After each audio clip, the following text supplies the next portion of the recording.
haqqa qadri wa miqdaril azim. Amma ba'du.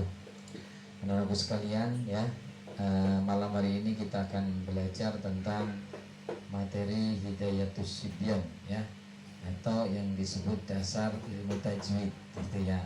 Jadi nanti biar matching, kita belajar juga, dijelasin juga, baca iya gitu ya.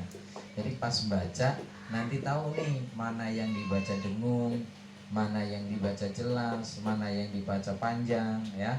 Nanti jelas, nanti jelas kalau sudah belajar. Makanya pelan-pelan kita pelajari ya, kita pelajari pelan-pelan ya. Nanti lama-lama juga pinter ya. Karena sebenarnya yang wajib itu belajarnya, bukan pinternya ya.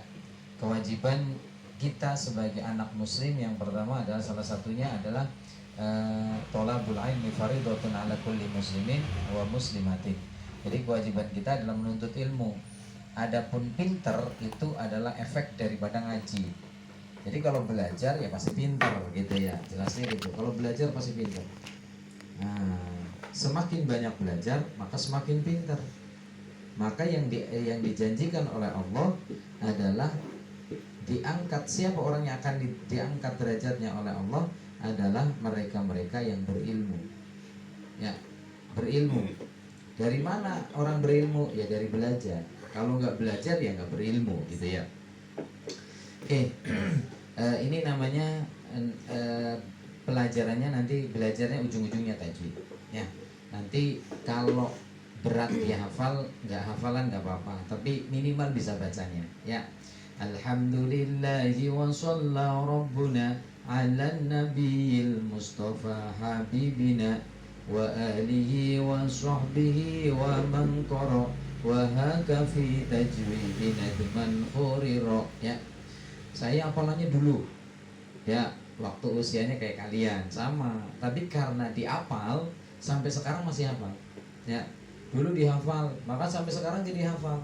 Tapi kalau yang nggak menghafal ya sekarang udah lupa ya. Itulah kehebatannya orang menghafal. Jadi kalau dihafal sampai sekarang hafal enak-enak aja gitu ya. Jadi seandainya ada yang nanya gitu kan, ada yang nanya atau menghadapi perihal hal yang seperti ini, maka dia ngerti. Karena apa? Karena menghafal ya. Sama kalau kayak kalian belajar matematika, kalau ditanya rumusnya keliling apa gitu, keliling persegi apa, kalau nggak hafal kan nggak bisa ya. Apalagi mencari luas layang-layang, gimana tuh, susah kan? Maka kalau dihafal, dia hafal rumusnya ya, setengah alas kali tinggi atau alas setengah kali tinggi bagi dua gitu ya. Nah itu karena hafal. Kalau nggak hafal nggak bisa. Maka sama ilmu ngaji itu, kalau dihafal itu makin hafal itu makin gampang dan makin lama diingatnya gitu. Tapi kalau baca, hari ini dibaca, ntar sampai rumah lupa gitu ya. Tapi mudah-mudahan nggak lupa. Ini isinya adalah alhamdulillahi wa shalla rabbuna ala nabiyil mustafa habibina ya. Oke, kemarin saya waktu pertemuan yang lalu saya pernah menjelaskan begini. Setiap kitab itu selalu diawali dengan kata alhamdulillah. Ya. Iya enggak? Iya. Semua kitab itu selalu diawali dengan alhamdulillah. Ya, ada sih yang enggak diawali dari alhamdulillah, tapi rata-rata diawali dengan alhamdulillah. Kenapa? Karena sebelum ngaji kita harus muji dulu. Bersyukur dulu, muji dulu kepada zat Allah, ya. Alhamdulillahi wa shalla rabbuna ya. Segala puji bagi Allah dan semoga rahmat Allah untuk Nabi yang terpilih sebagai kekasih Allah ya. Nih, alhamdulillah kemarin sudah dijelaskan. Alhamdulillah utawi puji ya, pujinya Allah itu kemarin saya sudah jelaskan ada 4 ya. Qadim alal qadim, qadim alal qudus, qudus alal qadim, qudus alal qudus ya. Allah memuji kepada zatnya sendiri. Boleh nggak kita memuji diri kita sendiri? Nggak boleh, sombong namanya ya. Kalau Allah, karena sombong itu adalah sifat Allah, maka boleh-boleh saja ya. Allah memuji kepada zatnya sendiri, ya Jabbar gitu, ya Azim, ya Alim ya, zat yang pintar, zat yang besar, zat yang hebat, itu zat Allah sah-sah saja, tapi manusia nggak boleh. Ya, muji orang lain boleh nggak boleh, tapi muji diri sendiri menjadi tidak boleh.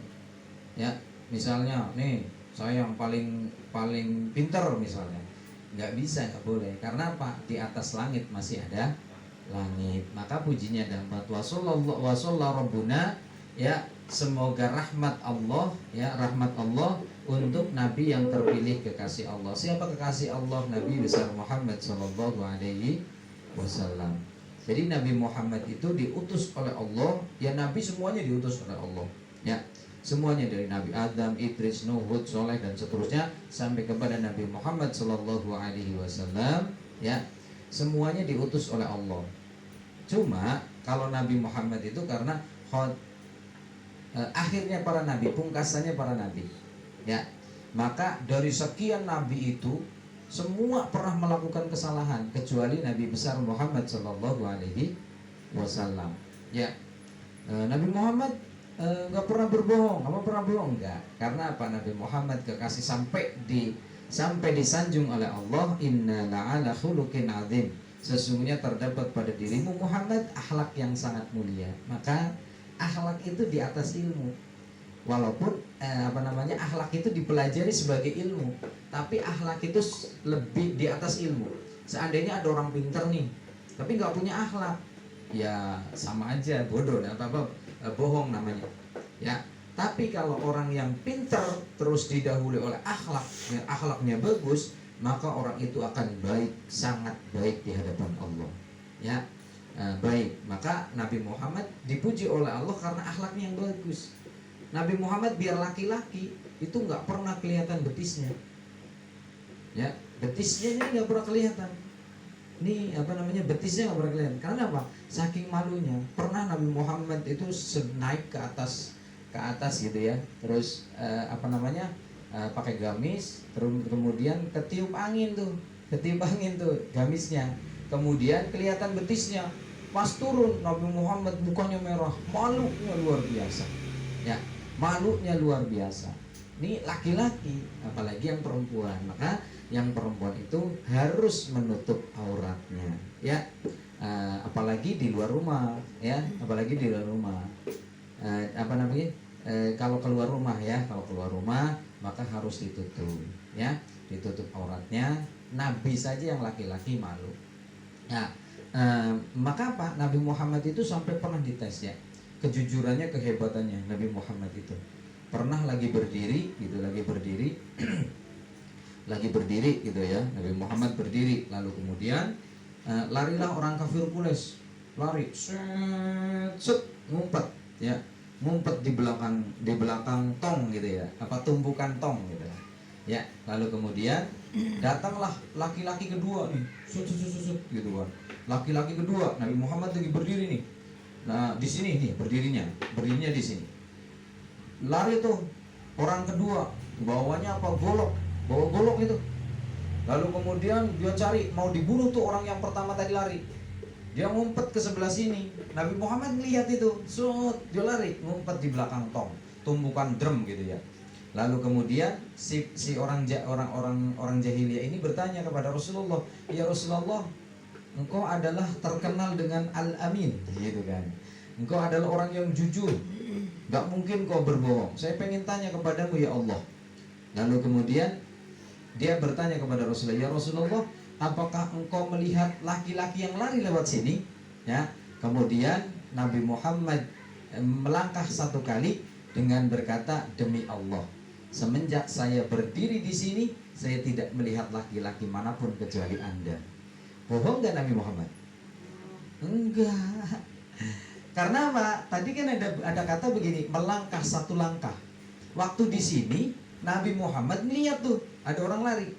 Tapi karena cerdasnya Nabi Muhammad, begitu ditanya, Nabi Muhammad melangkah satu langkah, pelek ke sini, lalu kemudian mengatakan, "Demi Allah, semenjak saya berdiri di sini, saya tidak melihat laki-laki manapun kecuali Anda." Kan udah pindah. Ya kan? Kan udah pindah. Waktu di sini tadi di belakang lihat. Tapi karena maju satu langkah, maka mengatakan, "Demi Allah, semenjak saya berdiri di sini." Gitu kan?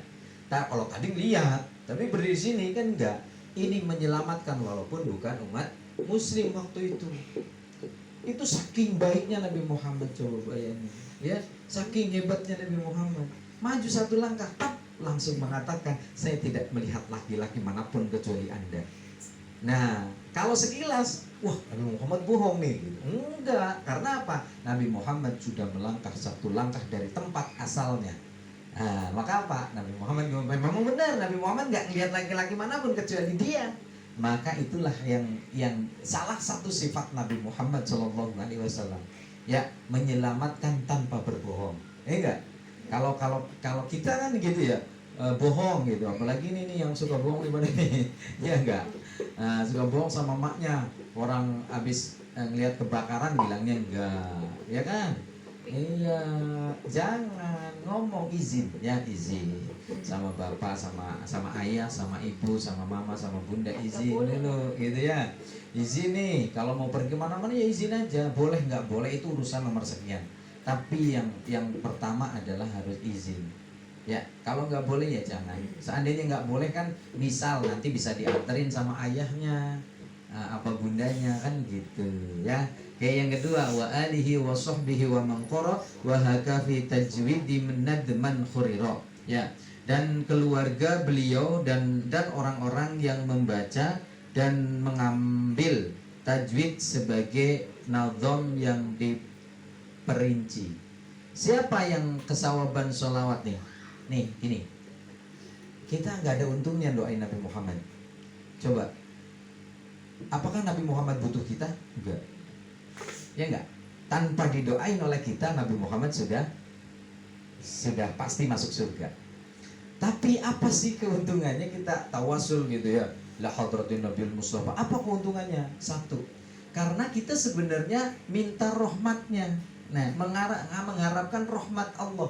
Rahmat Allah melalui apa? Syafaat baginda Nabi besar Muhammad SAW. Jadi ibaratnya begini. Nabi Muhammad itu diibaratkan misalnya begini, ada tempat nih, ada tempat. Ini tempat yang sangat besar, misalnya. Gitu. Lah kita nih umat manusia, umatnya Nabi Muhammad itu ada di bawahnya sini, ada di bawahnya nih. Nabi Muhammad tanpa didoakan oleh umatnya pasti sudah selamat dan pasti sudah masuk surga.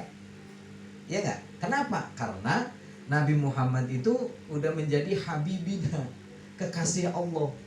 Ya, udah jadi kekasih Allah. Maka nggak usah didoain, ya Allah mudah-mudahan Nabi Muhammad masuk surga. Nggak perlu. Kenapa? Karena Nabi Muhammad pasti udah masuk surga. Tapi sebenarnya kita mengharapkan barokah.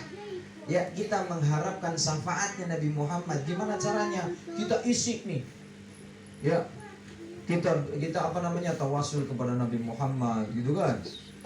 Kita tawasul kepada, kita baca sholawat kepada Nabi Muhammad, berharap itu sholawat seolah-olah ngisi tempat itu Nabi Muhammad ke tempat, satu tempat. Nah, ketika tempat ini sudah diisi oleh banyak orang, maka apa? Akan luber apa itu? Tumpah ke bawahnya. Nah, kita yang di bawah sini, ini di bawahnya nih, berharap mendapatkan tumpahannya. Maka apa? Bukan karena Nabi Muhammad butuh kita, tapi kita yang butuh Nabi Muhammad. Bukan Allah yang butuh kita, tapi kita yang butuh Allah. Sesungguhnya ketika kita beribadah kepada Allah, kita sholat, kita ngaji, bukan karena kita Allah butuh kita, bukan, tapi kita butuh Allah. Ya enggak? Iya, karena apa? Yang punya surga siapa? Allah. Yang punya kehormatan siapa? Allah. Yang punya kenikmatan siapa? Allah. Semua itu milik Allah. Makanya apa? Kita berharap kita dikasih.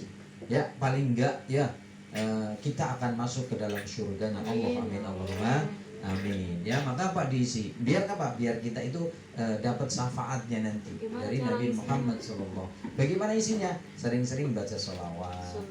Ya, baca terus ngaji, sholat jangan lupa ya. Jangan lupa baca sholawat yang penting ya, bisa sholawat yang banyak. Allahumma sholli ala Sayyidina Muhammad wa ala ali Sayyidina Muhammad, itu ya. Syukur bisa Allahumma sholli sholatan kamilatan wa salim salaman, dan seterusnya. Ya, lanjut. Kemudian keluarga. Ya, keluarganya Nabi Muhammad siapa? Ada anaknya, ada pada putranya, ada istrinya, ya sampai istrinya saja ya takut kalau sampai tidak bisa masuk surga. Itu istrinya Nabi Muhammad, apalagi kita yang jauh. Bahkan sholat aja kadang-kadang bolong-bolong, ya enggak? Bolong-bolong, sholat aja kadang-kadang malas, subuhan enggak bangun-bangun, nungging mulu, ya enggak? Nabi Muhammad saja, istrinya saja takut sampai berwasiat kepada putrinya. Gitu, ya. Sampai berwasiat kepada putrinya, putriku, seandainya saya nanti mati, maka mintakan sorbannya 1 lembar untuk membungkusku. Ya. Lalu kemudian apa yang kedua? Yang kedua begini, seandainya nanti saya tidak ada, ya, lalu kemudian ayahmu akan menyebarkan agama Islam, untuk mengembangkan agama Islam, agama Allah, tidak ada mau nyebrang kali itu nggak ada jembatannya, maka ambillah tulangku dari makamku, jadikan tulangku sebagai jembatan untuk nyebrang ayahmu. Katanya begitu. Sangat luar biasa. Karena apa? Istrinya aja takut tidak dapat surganya Allah, apalagi kita. Ya enggak? Maka apa? Kita harus rajin ibadah ya. Rajin ngaji. Ya, ngaji itu kan biar ibadahnya benar. Ya enggak? Ngaji nih biar apa? Biar ibadahnya benar. Kalau udah benar, ibadah yang bagus, ya enggak? Sholatnya yang khusyuk, jangan cengklat-cengklik, assalamualaikum kabur gitu, jangan. Ya enggak? Niatnya yang benar, ya, pelan-pelan, jangan cengkalak jeblik nggak jelas ya. Habis itu sujud cuma taltul bangun kabur, jangan. Apalagi udah manggil Sauki dari bawah. Ya enggak? Sauki itu keliling mulu ya kerjanya, manggil sono, mungkin dari sana manggil Fahmi, manggil Kafi, manggil Deva, terus ke sono kali ya, gitu kan. Iya, tapi doain biar temanmu juga pada ikut ngaji, biar sama-sama pinter ya. Iya, gitu. Karena apa? Takutnya gini, kalian nggak ada kesempatan untuk masuk pondok, masuk pesantren, maka minimal sudah ngaji di kampung, ya, di kampungnya sendiri. Jadi sebenarnya apa? Di pesantren juga mempelajari yang kayak gini, ya, gitu ya. Siapa keluarganya? Terus sahabat siapa? Orang yang pernah mengalami atau melihat hidupnya Rasulullah. Itu sahabat namanya.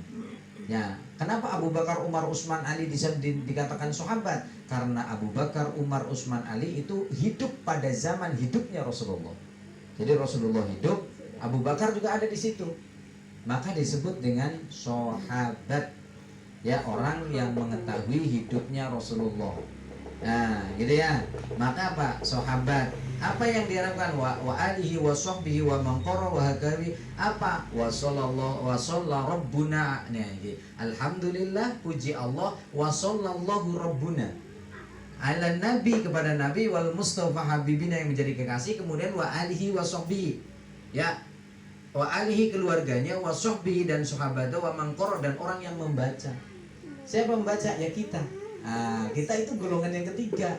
Setelah siapa? Setelah keluarga, sahabat, ya kita yang mempelajarinya, yang membaca. Ya enggak? Maka apa? Beruntung kita yang mempelajari kitab ini, ya. Terus wahakafi tajwidina manggiro, apa yang kita pelajari? Yaitu nadhom tajwid, ya, yang disusun secara perinci. Gitu ya. Ya, kita beruntung. Kenapa? Karena kita termasuk golongan yang ketiga ini. Waman qara, orang yang membacanya. Orang yang membaca. Siapa yang membaca? Ya kita nih. Kita mempelajari nih.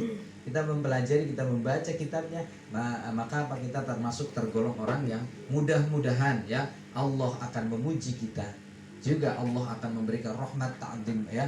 Kemudian kita akan mendapatkan syafaat bagi Nabi besar Muhammad sallallahu alaihi wasallam. Karena apa? Karena kita belajar. Setelah belajar kita akan baca Quran. Baca Qurannya menjadi bagus, ya.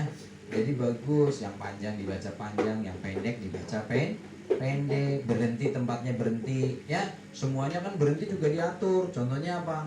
Bis aja boleh berhenti di mana? Di halte, gitu kan. Berhenti sembarangan ya tangkap polisi, ya. Kereta ada tempat berhenti di pinggir sawah yang domelin orang, berhentinya di mana? Di stasiun. Al-Quran, baca Al-Quran ada tempat berhentinya. Apa namanya? Waqaf. Ya, waqafnya banyak, ya. Ada Ada huruf jim, ada huruf mim, gitu kan. ada namanya wakaf lazim dan semua banyak lah jenisnya. Nah itu tempat berhenti. Maka apa? Baca Al-Quran juga diatur. Mana yang atur? Ya ini nanti kita akan belajar. Kitab ini adalah salah satu kitab bagaimana cara kita belajar membaca Al-Quran dengan baik. Ya kita pelajari di sini. Ya, oke sampai di sini ada pertanyaan? Paham? Ini pinter-pinter banget santrinya luar biasa. Ya. Amin Allahumma. Amin. Mudah-mudahan ya beli salam di Pondok Ranji gitu ya. Yang jawab salam mudah-mudahan pintar ngaji. Akhiran billahi taufiq wal hidayah. Assalamualaikum warahmatullahi wabarakatuh. Waalaikumsalam warahmatullahi wabarakatuh.